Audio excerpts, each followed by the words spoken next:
ॐ अज्ञानतिमिरान्धस्य ज्ञानाञ्जनशलाकया चक्षुरुन्मिलितं येन तस्मै श्रीगुरुवे नमः। वन्देऽहं श्रीगुरो श्रीयुत्पदकमलं श्रीगुरून् वैष्णवांश्च श्रीरूपं साग्रजातं सहगण रघुनाथान्वितं तं सजीवं साद्वैतं सावधूतं परिजनसहितं कृष्ण चैतन्य देवं श्रीराधा कृष्णपादान् सहगण ललिता श्री विशाखान्वितांश तमादिदेवं करुणानिधानं तमालवर्णं सुहितावतारम् अपार संसार समुद्र सेतुं भजामहे भागवत स्वरूपम्। हे देव हे दैत हे भुवनैक बंधो हे कृष्ण हे चपल हे करुणैक सिंधो हे नाथ हे रमण हे नयनाभिराम हा हा कदानुभवितासि पदं दृशोर्मे। श्री कृष्ण चैतन्य प्रभो नित्यानंदा श्री अद्वैत गदाधर शिवसदि गौरभक्त वृंद। हरे कृष्णा कृष्णा कृष्णा हरे हरे हरे राम राम राम हरे हरे। हरे कृष्णा। सर्वप्रथम मैं अपने गुरुपाद पद ओम विष्णुपाद अष्टोत्तर शत श्री श्रीमद् भक्तिवेदांत माधव गोस्वामी महाराज के चरण कमलों में अनंत कोटि दंडवत प्रणाम ज्ञापन करता हूं। हम लोग श्रीमद् भागवत पुराण में छठे स्कंध में 17वां अध्याय श्रवण कर रहे हैं, जिसमें चित्रकेतु जी की कथा चल रही है। चित्रकेतु को किस प्रकार पार्वती जी शाप देती हैं। चित्रकेतु को भगवान ने दर्शन दिए। संकर्षण भगवान जिस दिशा में अंतर्धान हुए उन्होंने उस दिशा को प्रणाम किया और चित्रकेतु महाराज की शक्ति जो है अपार हो गई। सिद्ध लोग जो हैं, चारण लोग, उनकी स्तुति करते थे और विद्याधरों की जो स्त्रियां हैं वो भगवान के गुणगान करती थीं, लीलागान करती थीं। इस प्रकार वो भगवान विष्णु के द्वारा दिए हुए विमान पर चढ़कर और विहार करने लगे। कुलाचलेंद्र द्रोणी में सुमेरु पर्वत की घाटियों के अंदर विहरण करने लगे, जहां पर सभी प्रकार की सिद्धियां जो हैं प्राप्त होती हैं। इस प्रकार जब वो विचरण कर रहे थे तो शंकर जी जहां पर रहते हैं कैलाश पर्वत पर, उसके पास से गुजरे और वहां पर शंकर भगवान की जो रहनी है बड़ी विलक्षण है। शंकर भगवान जो है तीनों गुणों से परे हैं, अवधूत हैं, लेकिन उनका जो रहनी है वो बड़ी अद्भुत है। महात्माओं की भीड़ लगी है, सभा जुड़ी हुई थी, बड़े बड़े ऋषि मुनि बैठे थे। वहीं पर ही उनके सामने ही शंकर जी जो हैं अपनी पत्नी भगवती पार्वती को गोद में बिठाकर एक हाथ से उनका आलिंगन किए हुए बैठे थे। तो जब इस प्रकार की अवस्था देखी चित्रकेतु महाराज ने तो बड़े जोर से हंसे और उनके समीप जाकर पार्वती जी को सुनाते हुए बोले कि देखो तो ये जो है शंकर जी इस जगत के धर्माचार्य हैं, जगत गुरु हैं, सभी प्राणियों में श्रेष्ठ हैं, लेकिन इस महात्माओं की सभा में भी अपनी पत्नी के साथ बैठे हैं। लंबी लंबी जटाएं हैं, महाव्रतधर हैं, तपस्वी हैं, ब्रह्म की चिंता कर रहे हैं, सभापति बने हुए हैं, लेकिन निर्लज्ज मनुष्य की भांति, सामान्य व्यक्ति की भांति पत्नी को गोद में लेकर बैठे हुए हैं। साधारण लोग भी एकांत में ही अपनी पत्नी को गोद में बिठाते हैं और ये तो व्रतधारी होकर भी इस प्रकार बैठे हैं, इनको ये शोभा नहीं देता। तो चित्रकेतु महाराज तो चाहते थे कि इस प्रकार की जो घटना है वो साधारण मनुष्य देखेंगे तो शिव जी की निंदा करेंगे और उनका अपराध हो जाएगा। इस प्रकार से परिहास में अपने गुरु भाई हैं शंकर जी, इसलिए उन्होंने हो सकता है ऐसी बात कही हो। और शंकर जी ने ये बात सुनी, उनको हंसी आई और फिर चुपचाप बैठे रहे, क्योंकि उनकी बुद्धि अगाध है। वो समझ गए कि इनका जो तात्पर्य है वो मेरा अपराध या अपमान करने का किसी प्रकार नहीं है। महापुरुषों का यही महात्म होता है कि वो किसी बात से भी विचलित नहीं होते। तो चित्रकेतु महाराज का जो मंतव्य था उनको मालूम था, इसलिए वो कुछ भी नहीं बोले, शांत बैठे रहे। और उसी प्रकार से जो वहां पर सभासद लोग थे वो भी कुछ नहीं बोले, वो भी उनका मंतव्य समझ गए चित्रकेतु महाराज का कि भाई दोनों की घनिष्ठता है, इनकी शिवजी की और चित्रकेतु की, तो आपस में इस प्रकार का प्रयास गुरु भाइयों में होता ही है, कोई बात नहीं है। लेकिन जो पत्नी थी शिव जी की, पार्वती जी, उनको क्रोध आ गया। वो बोलती हैं कि तुम हमको दंड देने वाले क्या हमारे ईश्वर पैदा हो गए हो? हम तो अब तक ये समझते थे कि शिव जी बड़े हैं और अब तुम इनको भी दंड देने के लिए आ गए हो। हम लोग दुष्ट हैं, निर्लज्ज हैं, तो तुम ही हमारे दंडदाता हो क्या? जो ब्रह्मा जी, सनत कुमार, नारद, कपिल इत्यादि बड़े बड़े लोग, ये सब तो शंकर जी के जो है इतना इनका आदर करते हैं और जो है इनको अपने सिर आंखों पर बैठाते हैं। कभी इनको कोई शंका नहीं होती शंकर जी के विषय में। लेकिन तुम इनके जो ध्येय हैं उनके लिए ऐसी बातें कहते हो, तुमको दंड मिलना ही चाहिए। तो कहती हैं कि हे पुत्र, तुम जो है अब भगवान के चरणों में रहने योग्य नहीं रह गए हो, इसलिए तुम आसुर योनि में चले जाओ।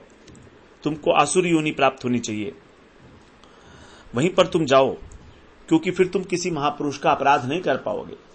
इस प्रकार से पार्वती जी जो है उनको शाप दे देती हैं।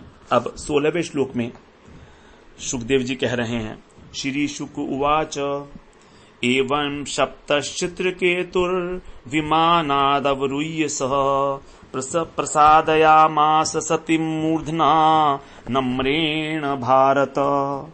हे भारत अर्थात हे परीक्षित, एवं इस प्रकार चित्रकेतु, वो चित्रकेतु पार्वती जी से शापित होकर विमानात, अपने विमान से अवरुह्य यानी उतरे, और नम्रेण मूर्धना, नम्रता पूर्वक अपने मस्तक को झुकाया और सती को प्रसन्न करने के लिए प्रसादयामास, प्रसन्न करने लगे। प्रसादयामास, इस प्रकार से जो है उन्होंने उस शाप को शिरोधार्य किया। और अब चित्रकेतु जी कह रहे हैं, चित्रकेतुर्वाच प्रतिग्रहणामि ते शापम् आत्मनो अंजलिनाम्बिके दैवर्मर्त्याय यत् प्रोक्तम् पूर्वदिष्टम् हि तस्य तत्।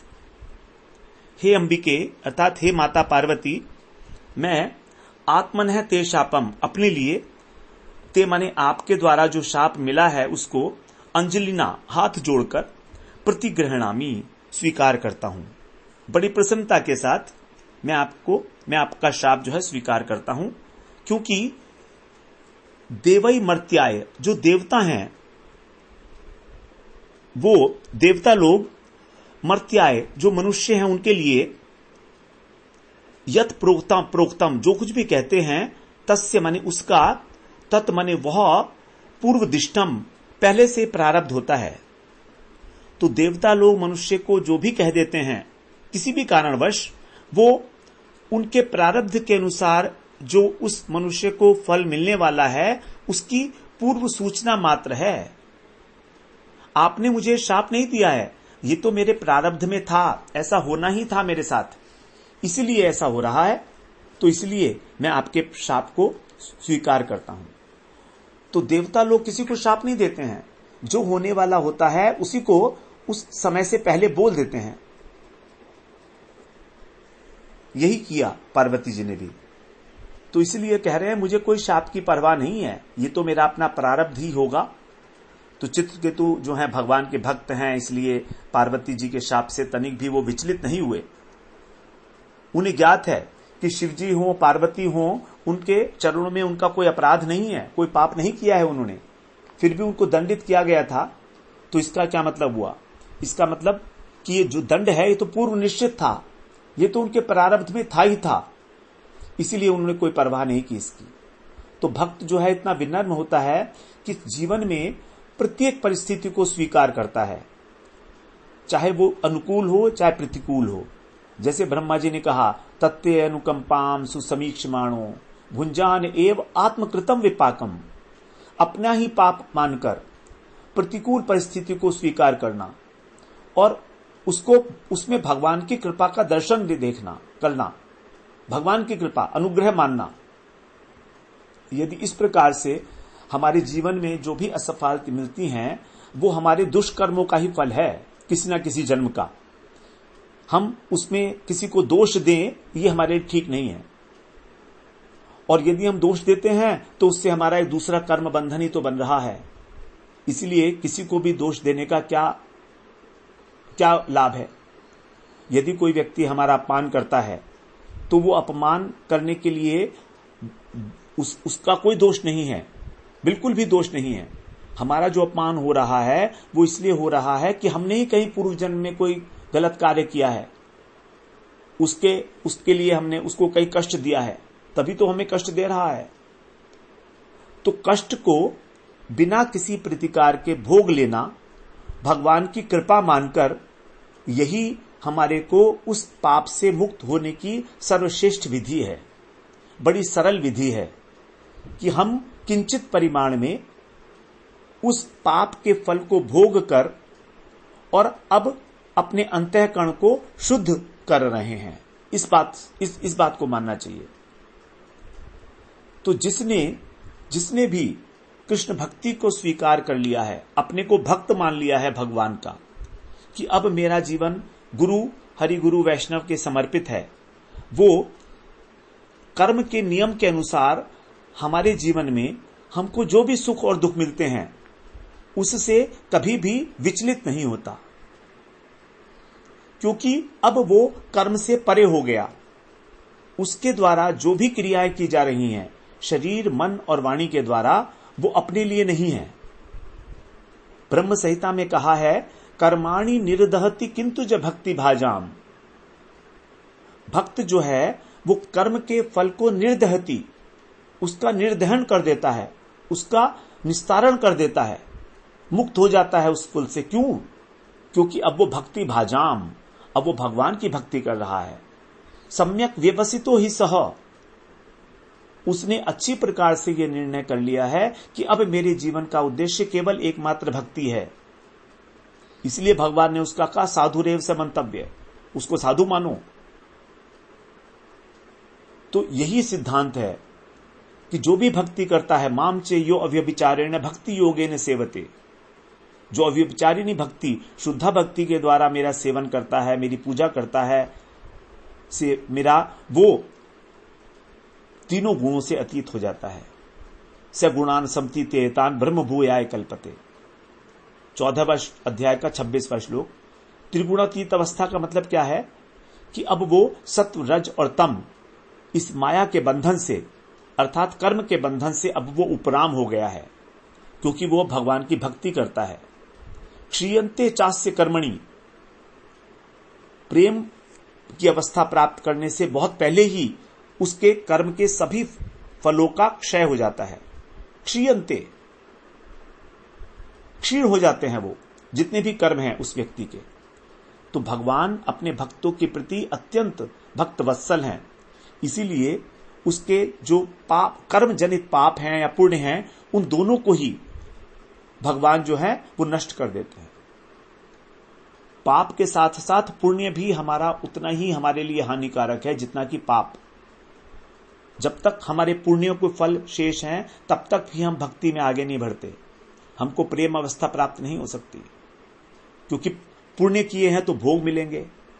अब भोगों को भोगना पड़ेगा, तो ये भी कोई बहुत हमारे लिए कंड्यूसिव अवस्था नहीं है भक्ति के लिए।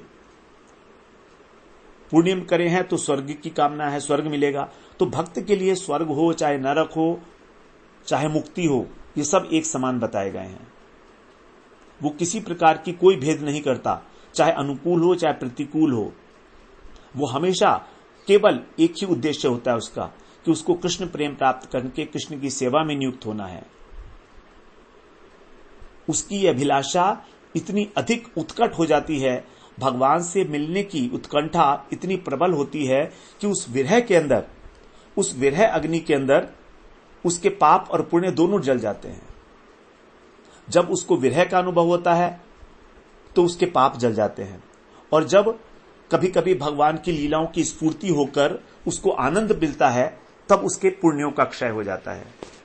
सुखदेव जी ने यह बात बताई है, आगे गोपियों के प्रसंग में, रासलीला के प्रसंग में बताई थी ये बात, कि गोपियों ने विरह की अवस्था में अपने पापों को क्षय किया और भगवान से ध्यान के अंदर इतनी तल्लीन हो गई कि मिलन की आनंद में उनके जो पुण्य थे वो भी क्षीण हो गए। तो इस प्रकार पाप और पुण्य, इन दोनों से मुक्त होकर फिर भगवान के प्रेम की उपलब्धि होती है। तो इस प्रकार से पार्वती जी के द्वारा चित्रकेतु को शापित होना भगवान का अनुग्रह है, क्योंकि भगवान चाहते थे कि ये चित्रकेतु शीघ्र मेरे पास आए। कब तक ये विहार करता रहेगा स्त्रियों के साथ इस प्रकार विद्याधर योनि के अंदर पड़ा हुआ? ये मेरा परम भक्त है, इसलिए शीघ्र बुलाने के लिए उसको वृत्तासुर बना दिया भगवान ने, शाप देकर कि तुम असुर बन जा और उसके बाद फिर तुम मेरे पास आ जाना। तो वही चित्रकेतु वृत्तासुर बना और भगवान के धाम को वापस गए। 18वें श्लोक में कह रहे हैं, संसार चक्र एतस्मिन् जंतुरज्ञान मोहितः भ्राम्यन् सुखम च दुखम च भुंक्ते सर्वत्र सर्वदा। एतस्मिन् संसार चक्र, इस संसार चक्र में चित्रकेतु महाराज कह रहे हैं, अज्ञान से मोहित जो जंतु है, यहां पर मनुष्य को कहा जंतु कहा, प्राणी, तो प्राणी है भ्राम्यन माने भटकता हुआ, सर्वत्र सर्वदा सब कहीं और हमेशा, सुखम च दुखम च भुंक्ते, सुख और दुख भोगता ही रहता है, कभी सुख मिलता है कभी दुख मिलता है। संसार का चक्र ही ऐसा है, पूर्व जन्म के फलक के अनुसार सुख और दुख मिलता रहता है। तो इसलिए चित्रकेतु का यह कहना है कि हे माता पार्वती, इस घटना में आपका कोई दोष नहीं है और ना ही मेरा कोई दोष है। ये तो सुख और दुख हमको मिलना ही है। प्रकृति क्रियमाणानि गुणी कर्माणि कर्मशः, प्रकृति ही सारी कार्य कर रही है और हम अब स्वयं को कर्ता मान बैठते हैं, इसी कारण हमको जो है भटकना पड़ता है। पूर्व जन्म के अंदर जो हमने पाप किए हैं पुण्य किए हैं, उसके फल हमको सुख और दुख के रूप में मिलते हैं। तो ये तो सब प्रकृति का नियम है, इसमें किसी प्रकार का कोई दोषी नहीं है। ये बड़ी सुंदर बात है, जो एक सोच है चित्रकेतु महाराज की कि हम इसको अपने जीवन में किस प्रकार उतार सकते हैं, क्योंकि हमारा तो आए दिन कभी कोई अपमान करता है कभी कोई सम्मान करता है, तो हमको इसी प्रकार से उसको ग्रहण करना चाहिए। जो ब्रह्मा जी ने कहा था ना, तत्ते अनुकंपाम सुसमीक्षमाणो, ये उसी का प्रैक्टिकल रूप है कि चित्रकेतु महाराज किस प्रकार उस चीज को स्वीकार करते हैं अपने जीवन में। 19वें श्लोक में बोलते हैं, नैवात्मा च परश्चापि कर्ता स्यात् सुख दुःखयो कर्तारं मन्यते प्राज्ञः आत्मानं परमेव च। यहां कह रहे हैं कि सुख और दुख का कर्ता अर्थात करने वाला अर्थात देने वाला आत्मा न एव, आत्मा नहीं है। ये सुख और दुख हमको आत्मा के कारण नहीं मिलता है, आत्मा को अनुभव नहीं होता है इसका। परह च अपि न स्यात्, और दूसरे भी नहीं है इसके देने वाले। हम सोचे कि दूसरा हमको सुख और दुख दे रहा है, ऐसा भी नहीं है। फिर क्या है, अप्राज्ञ, जो अज्ञानी पुरुष है वो ही केवल आत्मानम, या तो अपने को, और या परम एव च परम एव, और दूसरे को ही कर्तारम मन्यते, इसका कर्ता मानता है। तो सोचता है अज्ञानी पुरुष कि मैं ही इसका करता हूं, मेरी आत्मा को सुख और दुख हो रहा है, अथवा ये सोचता है कि जो दूसरा है व्यक्ति वो मुझे दुख दे रहा है, इसके कारण जो है वो दूसरे लोग हैं। तो अज्ञानी पुरुष ऐसा सोचता है। लेकिन जो अज्ञानी नहीं है वो इस प्रकार का नहीं सोचता। तो ये अज्ञान जो है, यही तो छठी सृष्टि है माया की। माया से ही तो अज्ञान उत्पन्न हुआ है। तो सभी जीव प्राणी इस माया के आगोश में हैं, अर्थात इस अज्ञान से ग्रस्त हैं। तो इसीलिए हमको निरंतर अपने जीवन में निरीक्षण करके ये अनुसंधान करते रहना चाहिए, निरीक्षण करते रहना चाहिए कि ये सब चीजें किसी दूसरे के द्वारा दी गई नहीं है, ये तो अपने आप से ही मेरा ही प्रारब्ध है जो मुझे मिल रहा है बार बार। यही है, इसी कारण, क्योंकि प्रकृति ही हमको जो है फल देती है किसी भी कार्य का, कोई दूसरा उसके लिए उत्तरदायी नहीं होता है। 20वें श्लोक में बोलते हैं, गुण प्रवाहाये तस्मिन् कह शापः को न्युग्रह कह स्वर्गो नरकः को वा किम सुखम दुःखमेव वा। बड़ी सुंदर बात बताया। गुण प्रवाहाये तस्मिन्, ये तस्मिन् माने इस संसार में क्या है, केवल गुणों का प्रवाह है, सत्वगुण रजोगुण तमोगुण। ये सारा संसार क्या है, एक गुणों का प्रवाह है, उसी के अंदर हम सब लोग बहे जा रहे हैं। इसके अतिरिक्त और कुछ नहीं है। एक धारा बह रही है गुणों की, प्रकृति के, रजगुण की, सत्वगुण की, तमोगुण की। कभी हम सत्वगुण के अंदर स्नान करते हैं, कभी रजोगुण में और कभी तमोगुण में। बस उस गुण के अनुसार ही हम लोगों का व्यवहार, हम लोगों के विचार, हम लोगों की क्रियाएं उसके अनुरूप ही होने लगती हैं। तो इसीलिए इस प्रभा के अंदर क्या तो किसी का द्वारा दिया गया शाप, अथवा क्या अनुग्रह, क्या तो कोई हमको शाप देगा, क्या हम पे कोई कृपा करेगा, क्या स्वर्ग है और क्या नरक है, क्या स्वर्ग है क्या नरक है। कुछ गंदा काम किए सात्विक तो स्वर्ग मिल जाएगा, जघन्य कार्य किए तो नरक मिल जाएगा, अधोगति हो जाएगी। अथवा क्या सुख और क्या दुख। ये तो सब कहने की बातें हैं, ये तो सारे द्वंद्व हैं। ये तो एक स्वाभाविक रूप से प्रकृति का प्रभाव बह रहा है और हम सब अपने अपने स्वभाव के अनुसार उसके अंदर जो है, उसके अंदर डूबते उतराते रहते हैं। तो संसार एक प्रवाहमान नदी के तरंग के समान है केवल। इसके अंदर किसी का शाप क्या और किसी का अनुग्रह क्या। तो निरंतर प्रवाहित होने के कारण कोई भी तरंग शाश्वत नहीं है, परिवर्तनशील है। एक तरंग उठी, शांत हो गई, दूसरी तरंग उठी, वो भी शांत हो गई। तो कहीं पर भी कुछ भी स्थायी नहीं है, ना तो सुख स्थायी है और ना दुख स्थायी है। तो चक्रवर्ती ठाकुर बोलते हैं कि संसार में जैसे हमको भेजा जाता है, तो इसको ऐसा समझिए कि जैसे हमको एक नमक की खान में फेंक दिया गया। अब नमक की खान में गिरा हुआ जो व्यक्ति है, उसको चारों ओर नमक की खाने को मिलेगा।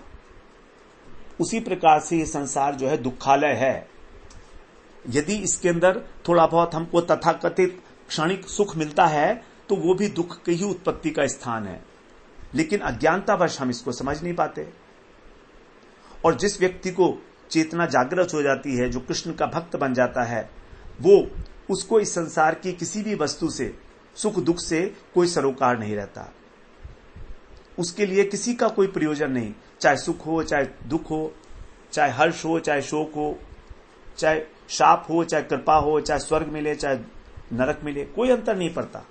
क्योंकि वो अपने इष्ट में निमज्जित है, तन्मय है।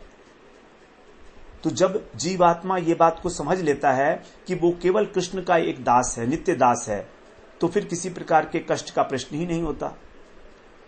इसीलिए इस संसार के समस्त कार्यकलापों को छोड़कर कहा गया कि केवल उस भगवान की ही शरण में जाओ। गतो मुकुंदम परिहर्त्य कर्तम।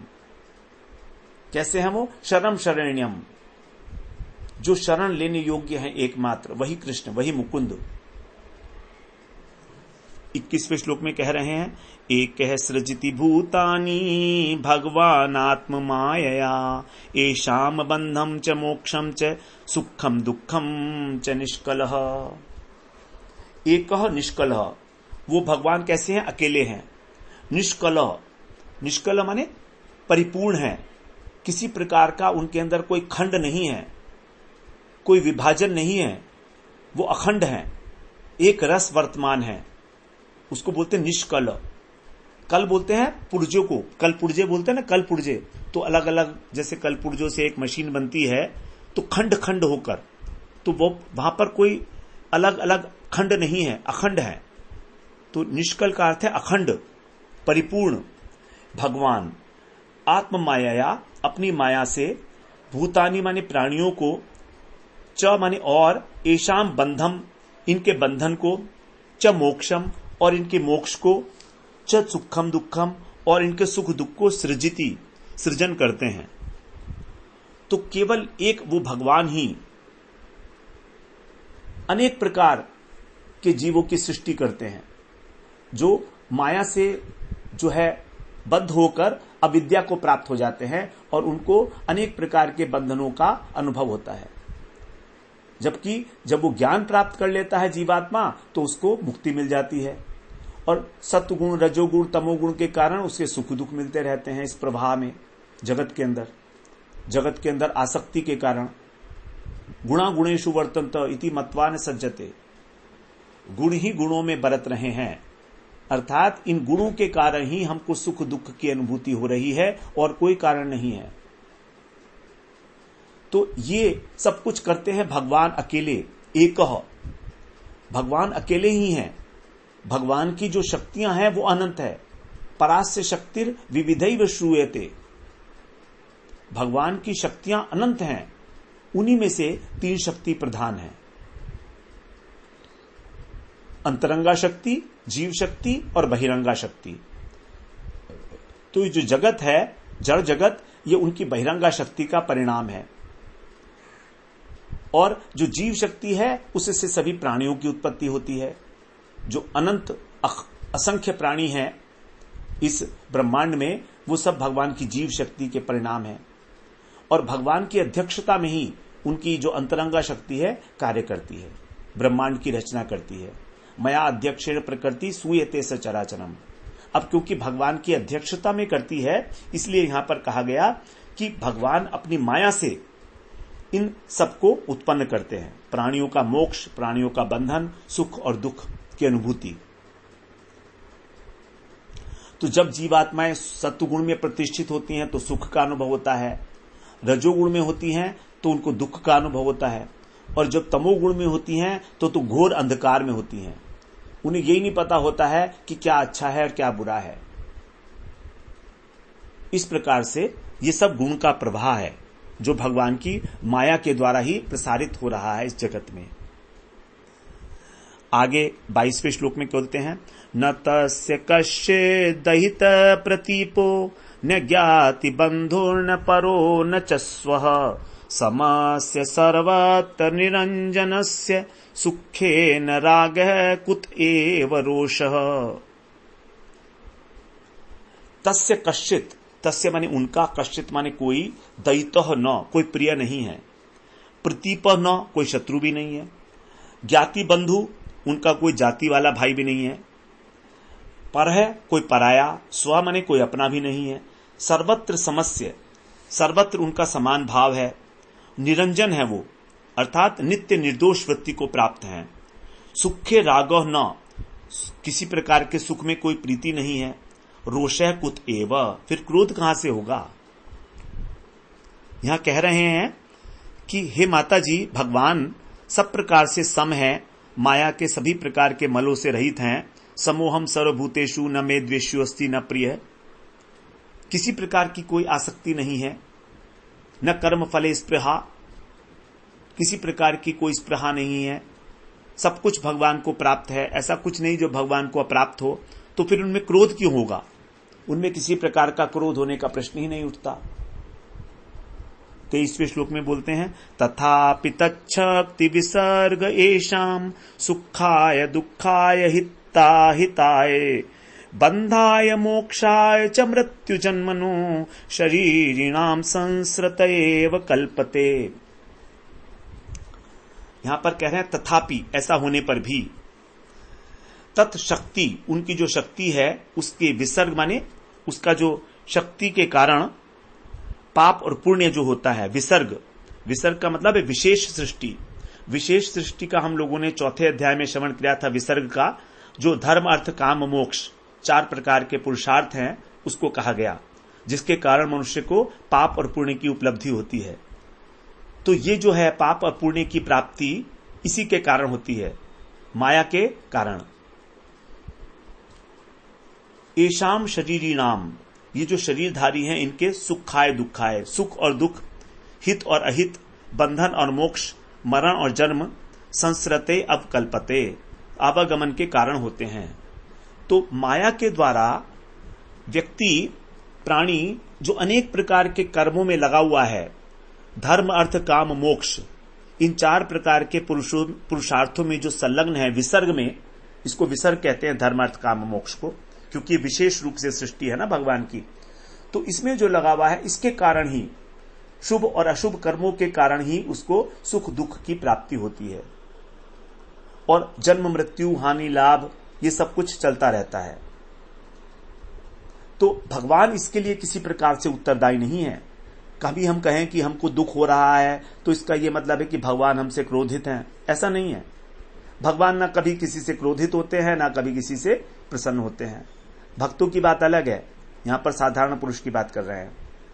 तो बद्ध जीव जो हैं, जो भक्त नहीं हैं, उनको तो अपने कर्मों के अनुसार ही फल मिलते रहते हैं।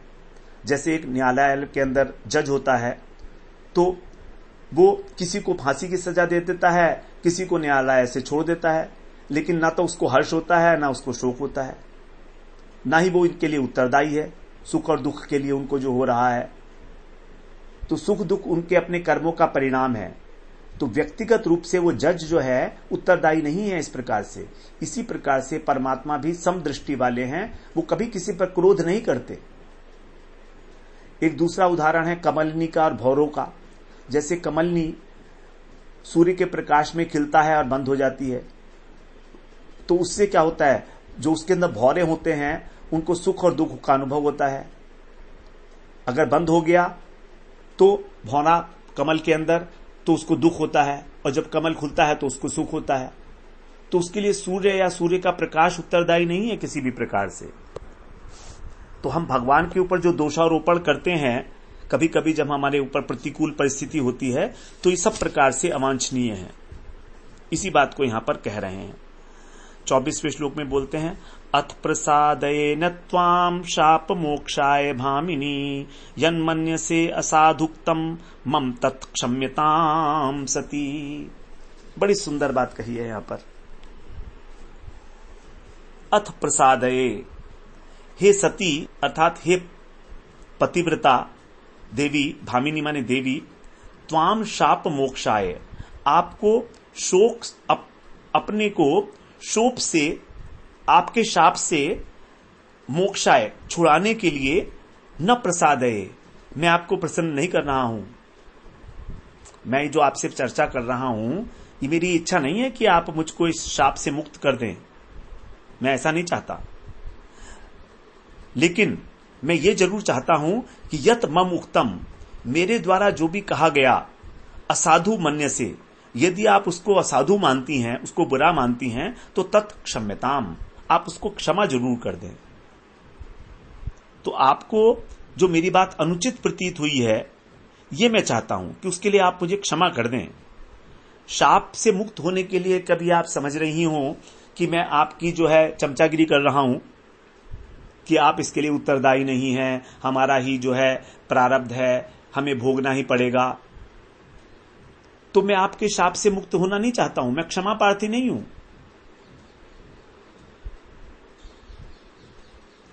लेकिन यदि आप क्रुद्ध हैं, तो आप वास्तव में बेकार से क्रुद्ध हो रही हैं।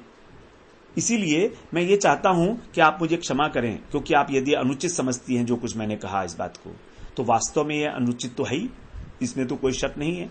शिष्टाचार के नाते जो है चित्रकेतु महाराज ने पार्वती जी से क्षमा याचना की।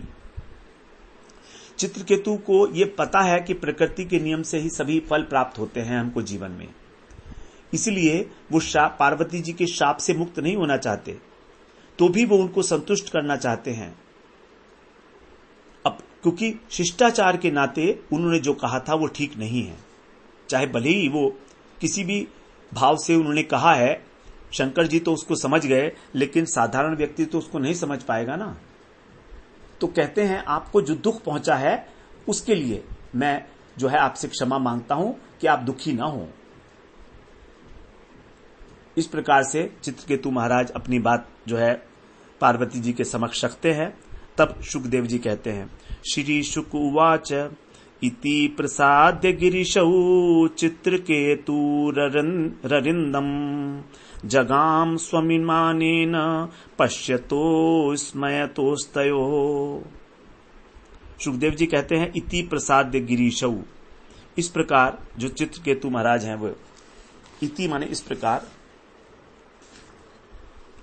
प्रसाद्य, प्रसाद्य माने प्रसन्न करके, जो चित्रकेतु जी हैं वो, इति गिरीशौ, गिरीशौ का मतलब है यहां पर द्विवचन है ना, तो जो पार्वती हैं और शिव हैं उन दोनों को, गिरीशौ का मतलब है द्विवचन में, तो भगवान शंकर को पार्वती जी को प्रसन्न करके, तयो स्मय तयो, तयो इसमय तयो, उनको आश्चर्य में पड़ा छोड़कर। इसमय का मतलब होता है आश्चर्य। दोनों के दोनों आश्चर्यचकित हैं कि चित्रकेतु ने क्या बोल दिया पार्वती जी भी और शंकर जी भी। तो हे अरिंदम अर्थात हे शत्रु का दमन करने वाले परीक्षित महाराज, चित्रकेतु जी इस प्रकार पार्वती और शंकर को प्रसन्न करके और उनको आश्चर्य में पड़ा हुआ छोड़कर पश्यतो, उनके देखते देखते ही स्वविमाने न जगामा, अपने विमान से चले गए। विमान पर सवार हुए और वहां से चले गए। और तयो इसमय तयो, शिव पार्वती को तो आश्चर्य हुआ ही होगा क्योंकि तयो लिखा है ना, लेकिन वहां पर जो अन्य सभासद बैठे हैं उनको भी बड़ा आश्चर्य हुआ कि देखो इन चित्रकेतु जी ने अपनी बात रखी और किसी प्रकार की कोई प्रतीक्षा नहीं की कि पार्वती जी उनको क्षमा करें ना करें, इस बात की भी प्रतीक्षा नहीं की। क्षमा याचना की है तो हो सकता है चित्रकेतु जी कुछ पार्वती जी के मुख से सुनना चाहें, लेकिन नहीं सुना, कुछ नहीं, वो तो विमान पे चढ़े और चले गए। बताइए, बड़ी अजीब सी बात लगती है। दोनों के दोनों आश्चर्यचकित जैसे जो है, क्योंकि चित्रकेतु जी के मन में किसी प्रकार के अपराध की, अपमान करने की मंशा ही नहीं थी, तो इसीलिए उन्होंने किसी प्रकार की प्रतीक्षा भी नहीं की कि पार्वती जी उनको क्षमा करें या ना करें। हो सकता है पार्वती जी वहां पर उनके अपराध को क्षमा भी कर देती, हो सकता है कुछ उसको डाइल्यूट कर देती, हो सकता है ऐसा, लेकिन उन्होंने किसी प्रकार की कोई भी प्रतीक्षा नहीं की और वहां से उठकर चले गए विमान में। इसीलिए सबको बड़ा आश्चर्य हुआ। अब उस आश्चर्यचकित अवस्था में जो है आगे कह रहे हैं, सुखदेव महाराज कह रहे हैं, ततस्तु भगवान रुद्रो रुद्राणिमिदम अब्रवीत देव ऋषिर दैत्य सिद्धानाम पार्षदानाम च शृण्वताम। ततः तू, तब, उसके बाद, तत्पश्चात, जब वो चले गए, ही, तू माने ही, उसके पश्चात ही, तुरंत भगवान रुद्र ने, भगवान शंकर ने देवऋषि, दैत्य, सिद्ध और पार्षद जो बैठे थे सामने सभा के अंदर, वहां पर देखिए देवता भी बैठे थे, ऋषि भी बैठे थे, सिद्ध लोग और पार्षद भी बैठे थे। तो दैत्य भी जो हैं वो शिवजी की सभा में आया करते थे, ऐसा बिल्कुल स्पष्ट है यहां पर। तो उन सबके शृण्वताम माने सुनते ही, अर्थात उनके सामने ही, रुद्राणीम इदम अब्रवीत, रुद्राणी से अर्थात पार्वती जी से यह बात कही। अब शिवजी जो हैं वो पार्वती जी से कुछ कहना चाहते हैं। सबके सामने सर्वशक्तिमान भगवान शिव जो हैं अपनी पत्नी से इस प्रकार से बोले, क्योंकि जब देखा कि शिव और पार्वती ने कि ये तो शापित हो गए तो भी निर्भय हैं, तो इसलिए उनके वो आचरण पर विस्मित हुए। और इसमय का अर्थ है यहां पर हंसना भी होता है, थोड़ा मुस्कुराना भी। तो शिव और पार्वती दोनों ही थोड़े से मुस्कुराए भी, उनको आश्चर्य भी हुआ और मुस्कुराए, क्योंकि जब आश्चर्य जो है सुखद आश्चर्य होता है तो चेहरे के ऊपर एक सुखद सी मुस्कान जो है वो खिल जाती है। तो बड़ा आश्चर्य हुआ, बड़े हंसते हुए से बड़ा आश्चर्य हुआ कि देखो इतना बड़ा शाप दे दिया, असुर बन गया, और प्रस्थान करके देखते देखते ही ये कह के कि मैं आपके शाप को स्वीकार करता हूं और मैं चाहता हूं कि आपको किसी प्रकार का दुख ना हो देवी, आप इसलिए मुझे मेरी अशिष्टाचार वाली बातों को स्वीकार हृदय से ना लगाएं और क्षमा कर दें। बस इतना कहा और चल दिए। दो टूक बात की चित्रकेतु महाराज ने। तो भक्त का चरित्र इसी प्रकार का होता है, वैष्णव का चरित्र इसी प्रकार का होता है। वैष्णव का एक एक शब्द बहुमूल्य होता है। जिस प्रकार वो बोलते हैं, जैसा वो व्यवहार करते हैं, उसकी प्रत्येक गतिविधि में एक बहुत गूढ़ रहस्य छिपा होता है। इसी बात को चित्रकेतु महाराज के चरित्र से बड़ा स्पष्ट दिखाई दे रहा है। इसीलिए हम लोग इसकी बहुत अधिक चर्चा भी कर रहे हैं। कहने को तो यहां पर बहुत कुछ होता है चलिए, लेकिन फिर भी हम लोग जितना कह पा रहे हैं, जितना हो पा रहा है उतना ठीक है। तो हम लोगों ने ये आज 26वें श्लोक तक श्रवण किया। अब भगवान रुद्र जो कहेंगे पार्वती जी से वो भी बड़ी सुंदर बातें हैं। 27वें श्लोक से हम लोग कल श्रवण करेंगे। वांछा कल्पतरुभ्यश्च कृपा सिंधुभ्य एव च पतितानां पावनेभ्यो वैष्णवेभ्यो नमो नमः।